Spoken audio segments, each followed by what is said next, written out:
অনেক সমস্যা আছে, এটার সংস্কারেরও দরকার। দেশের কারাগারে বয়সকালে দুর্ভোগে থাকা কয়েদিদের মুক্তির পথ খুলে দিতে যাচ্ছে সরকার। বিশেষ করে দীর্ঘমেয়াদী যেমন যাবজ্জীবন দণ্ডপ্রাপ্ত বয়স্ক ও অসুস্থ কয়েদিদের ক্ষেত্রে শাস্তির মেয়াদ কমিয়ে মুক্তির সুযোগ তৈরি করা হচ্ছে। রবিবার সচিবালয়ে স্বরাষ্ট্র মন্ত্রণালয়ের কোর কমিটির এক বৈঠক শেষে সাংবাদিকদের এসব তথ্য জানান স্বরাষ্ট্র উপদেষ্টা মোহাম্মদ জাহাঙ্গীর আলম চৌধুরী। তিনি বলেন, আমরা চাই যাদের বয়স হয়েছে, যারা অসুস্থ, তাদের যুক্তিসঙ্গত সময়ের মধ্যে মুক্তি দেওয়ার ব্যবস্থা হোক। নারীদের ক্ষেত্রে মেয়াদ 20 বছর হতে পারে, আর পুরুষদের ক্ষেত্রে হয়তো কিছুটা বেশি সময়। বর্তমানে যাবজ্জীবন সাজাকে 30 বছর ধরে গণনা করা হয়। নতুন প্রস্তাবে সেটি কমিয়ে নির্দিষ্ট সময় নির্ধারণ করার চিন্তাভাবনা করছে সরকার। নারী বন্দীদের ক্ষেত্রে শাস্তির মেয়াদ হতে পারে সর্বোচ্চ 20 বছর। তবে এই ছাড় পেতে হলে বন্দির বয়স, অপরাধের ধরন এবং পুনরায় অপরাধ করার সম্ভাব্যতা সবকিছুই যাচাই করা হবে বলে জানিয়েছেন উপদেষ্টা। কারাগারে বয়স্ক ও অসুস্থ কয়েদিদের জন্য চিকিৎসা ব্যয়ও প্রতিদিন বাড়ছে।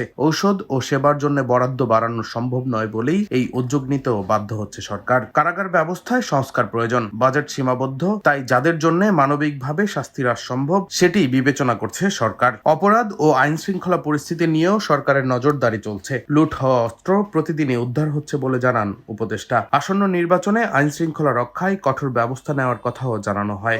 প্রস্তুতি আমাদের নিতে হবে। ডেস্ক রিপোর্ট, দৈনিক ডেস্টিনি।